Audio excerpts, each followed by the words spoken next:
ഇന്നലെ ബീഫ് കറി ഉണ്ടാക്കിയപ്പോഴേ തൊട്ടേ ഞാൻ വിചാരിച്ചത് കേട്ടോ, എന്നാൽ രാവിലെ പിന്നെ കുറച്ച് പത്തൽ ഉണ്ടാക്കാന്നുള്ള, പത്തൽക്ക് നല്ല ടേസ്റ്റാണല്ലോ ബീഫ്. അപ്പോൾ പത്തൽ ഉണ്ടാക്കൽ എപ്പോഴും ഞാൻ പുട്ടുപൊടി കൊണ്ട് കേട്ടോ. പുട്ടുപൊടിക്ക് കുറച്ച് തേങ്ങയും ജീരകവും ചെറുള്ളിയൊക്കെ ചതച്ചതും ചേർത്ത് നല്ല തിളച്ച വെള്ളത്തൊക്കെ ഉപ്പ് ഇട്ടിട്ട് അത് ഒഴിച്ചിട്ട് നന്നായിട്ട് മിക്സ് ചെയ്തെടുക്കണം കേട്ടോ. വെള്ളം ഒഴിച്ചിട്ട് കുറച്ച് നേരം ഒന്ന് മിക്സ് ആക്കിയിട്ട് അതൊന്ന് മൂടി വെക്കണം കേട്ടോ. അപ്പോഴേക്കും നല്ലോണം കുതിർന്ന് കിട്ടിക്കോളും. പിന്നെ നന്നായിട്ട് നമ്മൾ പത്തിരിക്കൊക്കെ കുഴക്കുന്നത് പോലെ തന്നെ നല്ലോണം കുഴച്ചെടുക്കുക.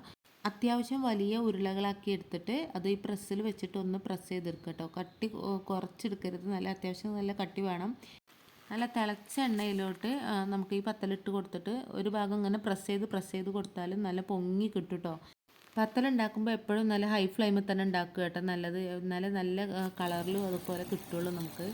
അപ്പോൾ അത് പത്തലൊക്കെ ഇവിടെ റെഡി ആയിട്ടുണ്ട്.